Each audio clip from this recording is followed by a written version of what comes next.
Your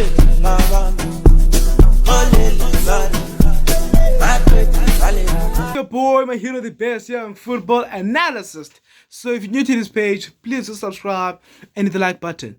So today's game will be Stellenbosch, which is located in Cape Town, versus SuperSport United, which is located in Pretoria. Cape Town versus Pretoria, Stellenbosch versus SuperSport, Western Cape versus Pretoria. It's one, right? I don't know why they are equated in Pretoria, SuperSport.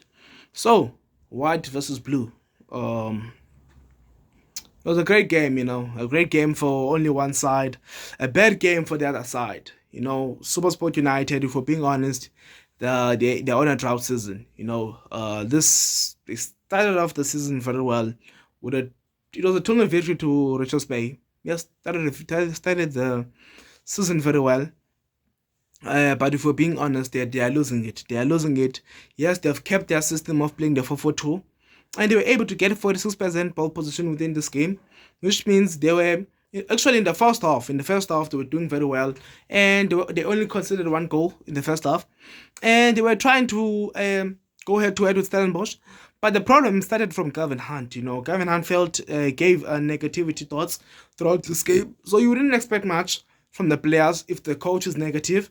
Complaining about the ground, that and that. No, as a team, you don't do that. As a coach, you don't even do that. You go, you trust your team, you go on the field, and you play football. Pirates have played on harsh grounds that are not even perfect, but a ground that Pirates are not used to playing. But they go in there and play their football, and they win. Although they might slip a lot of times, because of the surface of the ground, but they're able to get the results. So you're talking about SuperSport, a big team in South Africa, probably the fourth biggest team in South Africa, and yes, the fourth biggest team in Africa, in South Africa. So they put a back line: Goss, Hamka, Ocon, Tyson, Basera, and the fact that they made 3 subs at the back line, which was they took out Hamka, they took out Ocon, they took out Basera. Yes, Ocon wasn't in his good form in this game. Same applies to Hamka. But Ocon usually is a good player. He usually does well. But in this game, he wasn't. His mind was not in this game. A lot of mistakes was being made by him. But the fact that you take out Basera, I don't think there was a need to take out Hamka. And I don't think there was a need to take out Ocon. I don't think there was a need to take out Basera and Ocon. I feel like you should have hung in there and kept them on, because at the end of the day, it was not as if Tyson is doing something. Tyson is one of the worst center back in the league. Tyson is not a good center back. He used to be good back in 2019. I don't want to say his prime because he wasn't winning a lot of stuff. But back in 2019 to go below, during his time at Vets, that's when he was good. But ever since he arrived at Pirates, he was a bad player, one of the worst center back I've ever seen at Pirates. Then he went on to go play at SuperSport. Did well, but again, I think maybe he has aged. As you can see, Happy J is no longer playing football. He's a football analyst now, and I think it's time for him also to take out his boots and take off his badge and just retire from football, because things are not looking good for him. As for the midfield, yes, they went to that system, which is the 4-4-2. So you would expect SuperSport now. I don't know why coach changes this style of play they usually do. They usually play with they usually like putting in crosses, and they played with 2 strikers, which is Zugamani and Gropla. And the fact that they took out those 2 strikers, and the fact that SuperSport, as you guys know, Sunday Campbell scored a hat-trick in his last Nedbank Cup match, and he comes to the Stellenbosch game and they put him as a sub. They don't start him. You ask yourself questions why? Because I would have preferred them at least to maybe put Ocon right back, then put Tyson 4 and 5, put Tyson and Basera, put like a left back, then put in Campbell, just to make space for Campbell. Why do you bench your best player in the Nedbank Cup? Why? So decisions that were made and the approach that was made by the Gavin Hunt, changing his style of play, trying to implement a new style of play in a game like this. You can see even especially Dlovu, he was way off with this game. Grant Mahaman was doing everything he can. He was the best player for me at SuperSport United in this game, doing everything he can, dropping deep to collect the ball, doing the job of Ndlovu, but Ndlovu finished the game. And that comes to my point that coach will regret not playing JC Don, because I'm sure Supersport misses JC Don, and I believe they're supposed to play JC Don. I remember JC Don in the MT8 when I think Supersport lost 2-0. Yes, when Allende and Nasir scored. But JC Don was able to put pressure on the Sundowns midfield individually. So you're talking about one of the best midfield youngsters I've ever seen in this country, and you're not playing him, you're putting him in the bench. Sometimes you don't even put him in a bench, you put him as a reserve. You ask yourself questions, why Gavin Hunt? If we're being honest, maybe Gavin Hunt is failing at Supersport because he has played 25 games. He has considered consecutively in each game. So you ask yourself questions, you play 25 games, you concede each and every game out of these 25 games. What is going on? What is going on? Your last clean sheet was in a CAF Confed match. So you ask yourself questions that what is going on with Supersport? They are not winning. They had a streak of getting draws. That's why I'm saying that Chiefs fans, don't cry too much. You've got 2 games you should just be in Supersport, and I believe you guys can win both of those games and take the 6 points. And I feel like you need to use the Supersport into your advantage to get 3 points, because Supersport is way off. As for Stellenbosch, I wanna say the reason Stellenbosch is performing like this is because of the structure that Steve Barker has put in. Steve Barker has got 2 central midfielders, not a defense. He plays without a defensive midfielder. Ondon Nduli is subjected to play in that position of a 6, but Nduli is a central midfielder. That's why you see Stellenbosch are taking a lot. Adams and Nduli plays as a central midfielder, and Nduli is the one given the responsibility to cover up. Whereas for De Jong is then playing as the attacking midfielder. Sometimes Adams is then given the responsibility to not only play as a central midfielder, but also play as an attacking midfielder. Sometimes is given the responsibility to not only play as a central midfielder, but also help out Nduli. Then he drops. When he drops and collects the ball, then Nduli attacks. So the combination play between the three midfielders, which is De Jong, Nduli, and Adams, they have adapted very well, and they have this better understanding within themselves. But you also look at the team as a whole. The team as a whole have a better understanding within themselves. You look at only one player was missing in the usual lineup of Stellenbosch. Only 2 players, but I don't want to mention the goalkeeper, which is Stephens. It was Maloisane. Maloisane was the only missing player. Gaba came in, but still they were able to keep a clean sheet and win the game. They are on a good streak. I think now they've taken their streak up to 21 games with no loss, and which is a good start. And I believe if they can start off like this next season, they might give Sundowns some problems. So the first goal for Stellenbosch came in the 7th minute, and they were able to. It was an early goal. An error from the Supersport defense. You ask. That's why I'm saying you're asking yourselves questions. That what was the style of play Gavin Hunt was trying to implement in this game? Because usually they put in swingers and out swingers. They use their width to their advantage. But at this point in this game, they wanted to compete in the midfield, which is rare for Supersport to want to play in the midfield. Even against Gold Narrows, they wanted to use their weight to their advantage. And when they were 2-0 up, they want to play in the midfield, and that cost them. And then they ended up losing 2. They ended up drawing 2-2 from 2-0 up to getting 1 point. You had 3 points, but you get 1 point. So those are poor tactics that Gavin Hunt sets up in the game, and they're really costing the team. So yeah, the first goal of the game, Ora, a very fast player, and I've said this about Ora in one of my past few videos, that Ora is a great player. It's very rare to find a fullback, actually a right back, trying to shut down Ora. And Hamkat and Lungu were not able and not capable to try and shut down Ora, because Ora is a fantastic winger, very underrated. And he was able to make his run. As he makes his run, what I like about Goss in that situation, he's able to come out. There are 2 center backs trying to track Ora. He comes out and makes a save. As he makes a save, the ball is still wandering around in the box. Reynolds is able to get the ball and shoot, but Tyson Hlachwa is able to block that ball. And as easy it is, the ball lands again to Ora, and Ora just kicks it, and it's a goal. So, good save by the goalkeeper. You cannot blame the goalkeeper. The defense is to blame.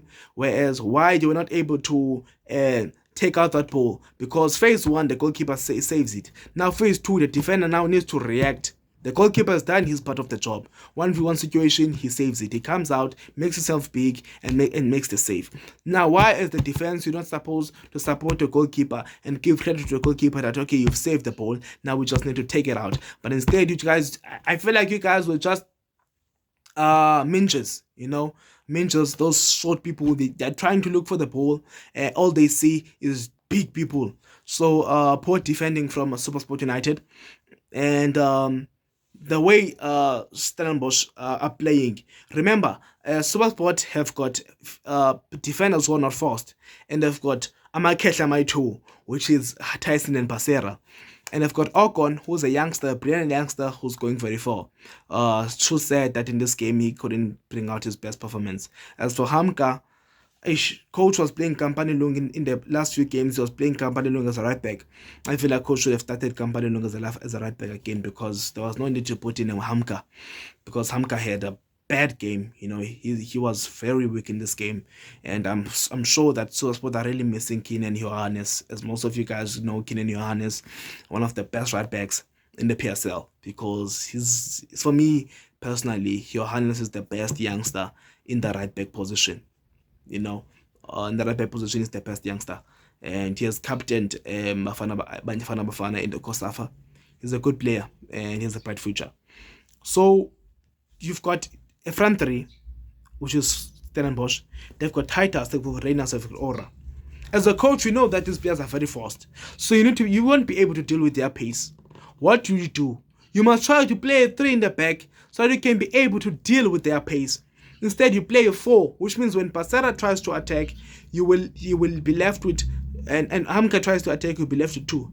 But luckily, Coach Gavin played Basera as more of a left centre back, which means Ocon, Tyson, Basera. It was a 3v3 situation. But also in that point, Ndlovu was supposed to drop. As you see that if your team is struggling, you're supposed to drop. And I believe Ndlovu has played right back before at Orlando Pirates, and I believe was supposed to try and cover up for the right hand side, so that the right hand side of SuperSport can maybe become a wall. Then they know that they are sorted on the right hand side. They just need to deal with Titus, who was playing on the left hand side of the SuperSport side, then on the right hand side of the Stellenbosch side. So the tactical approach of SuperSport was very poor in this game. Although they were able to grab 14 shots and only 4 were on target, where Stellenbosch grabbed 17 shots, 10 were on target, and 4 went past the goalkeeper and were goals. And they were able to grab 477 passes. SuperSport could only grab 406 passes. So that shows that actually this happened more. The competition amongst these both clubs happened more in the first half, where SuperSport were applying pressure to Stellenbosch, creating those chances, Lala K, and putting those crosses, getting those free kicks. But second half, second half, wow, SuperSport, I don't know what Coach Gavin said halftime. No, the players just went off. The subs that he made, going to the second half, he made 3 subs, took out 2 defenders. Then I think that's where the problem started. And they considered a goal, which Titus scored. Titus is one for the future. And I believe he's already won the award of the best youngster this season.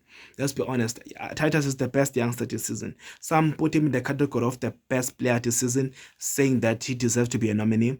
I believe Reyners is the one that's supposed to be the nominee of the best football of the season, and I won't say why, but I will release a video on why Reyners is supposed to be supposed to be the category of being put as a nominee of the best player of the season. So yeah, Titus. Now I love the understanding of the players, and I want to talk about De Jong even before I get into Titus' goal. De Jong is the engine of the midfield of Stellenbosch. The way he's able to time his run, he's been given a free role. The likes of Mshishi, Patrick Masongane have been given a free role, and I'm sure you guys are starting to see why I say Andre De Jong is the 3rd best attacking midfielder in the league. Themba Zwane, Patrick Masongane, Andre De Jong. And I won't be surprised don't be surprised when I say Andre De Jong will be the 2nd best attacking midfielder. It's just said that Patrick Masongane performs day and out, and De Jong performs day and out. And yeah, so in order for a team to perform, you need an attacking midfielder like Andre de Jong. And I think it's time for Gavin Hunt to take out Ndlovu, put JC Dawn, try to find an attacking midfielder. Because this thing of them playing two central midfielders in the 4-4-2 formation doesn't work. They need to start playing a 4-2-3 formation. Try to find an attacking midfielder, a creative attacking midfielder, because Andre de Jong is creative. He's able to he's able to scan and see a player that is making a run and put in a through pass for that player. He's able to hold up the ball for a player until the player makes the run. So he's a very important part in the attacking department of Stellenbosch, because he sits right behind the front three, and if Aura's making the run, he will be the supplier. If Reynolds is making the run, he will be the supplier. If Titus is making the run, he will be the supplier. And at some point you will see him dropping, trying to help out in the midfield, and at most times he's a good dribbler. He's able to pass and eliminate players for the team and able to create chances for the team. So having an attacking midfielder like de Jong is a blessing in disguise. So yeah, Titus's goal. And you can see the combination between Titus and Reynolds, the understanding between them. The 1-2 touches and they get inside the box and Titus get the goal. Because you can see Titus is getting is pairing the ball and he sees Reynolds, and Reynolds, knowing that Titus will continue with his run, he then puts a through pass for Titus. He doesn't even hold the ball. The moment he receives the ball, Reynolds, he puts it in for Titus. Titus makes the run and he was able to score. So poor awareness from the SuperSport defenders, because they are standing in motion. With the moment Reynolds receives the ball, their main aim is that one player must mark Reynolds and the other player must try to track Titus. Knowing that Titus is fast, so I would rather close down. But instead, they give Titus space. Titus is able to get in and he gets the goal. And Ricardo Costa has got all the right to be frustrated. As for Reynolds, he finally got the goal. He was trying to get the goal, but instead he was only getting an assist, and also there's a chance where he a 1-1 situation. Instead, he just gave it to the goalkeeper. But as for Reynolds' goal, again, I don't know how Ricardo Costa was beaten in that angle. You ask yourself questions as a goalkeeper. You're the third choice goalkeeper for Bafana Bafana. And if we're being honest, Ricardo Costa is no longer the third choice goalkeeper for Bafana Bafana. Is now the second choice goalkeeper for Bafana Bafana, because Motwa is out. And Ricardo Costa is our second choice goalkeeper for Bafana Bafana. And your second choice goalkeeper for Bafana Bafana, a big nation in Africa, but you consider a goal like that. No, it's time we make Bruce Fuma our second choice and make Sebo Shine our third choice. Put Sebo Shine and Bruce Fuma, make Williams the first choice, and use his three goalkeepers heading into the 2025 AFCON, because you cannot concede goals like that and expect to play in the AFCON. Because Reynolds is able to, Reynolds makes a good run. He makes a good run, and it's a tight angle. But Reynolds is able to score. From there. Then you tell me Ricardo Costa deserves to be in the Bafana Bafana squad? No, Ricardo Costa is he has all himself to blame in that goal. You should have tried to cover up your near post, cover it up. I mean, that's one of the easiest save a goalkeeper can make, but instead he let the goal in. I don't know why he should have stand tall, not get down easily, stand tall, and he was gonna make a save. So the poor goalkeeping from Ricardo Costa, and that's why I'm saying that the players of SuperSport, starting from the tactical department, which starts from the coach of Gavin Hunt, which is Gavin Hunt, it starts from him. So only few adjustments SuperSport needs to make. They don't need to take out Gavin Hunt. Gavin Hunt just need to make adjustment in the midfield. Maybe play Mahaman as an attacking midfielder, play Ndlovu as a central midfielder. Ndlovu. Then play Dawn as your six. If Ndlovu is not maybe performing, you take out Ndlovu, you put Mahaman as a central midfielder, you put it to Zukamanje as an attacking midfielder, because Zukamanje is able to cope in that position. As for the front three, Lungu, Campbell, Lungu, Kropla, Campbell, that can be your front three. Maybe at some point you can take out Kropla and put in Igodaro. So only few adjustments SuperSport needs to make in order to get back to their winning ways. And I believe if they can make those adjustments, they can become a good team, because now they just need someone who's able to understand the number 6 role. Whereas Mahaman understands that role, but not thoroughly. Whereas for JC Dawn, he understands that role and he is built from that role. That's why he was so good playing as a defensive midfielder. When a youngster is already good in a position, because defensive is a defensive fielder is a very tough position for a youngster to be perfect in it. You look at the likes of Mainu, you look at the likes of Allende. So you see those type of central defensive fielders that have adapted and need to play often. And he can play a crucial part in helping SuperSport maybe reach the top 4 or the top 5. Yeah. So I'd like to thank you guys for watching, and yeah, please do subscribe and hit the like button. Thank you.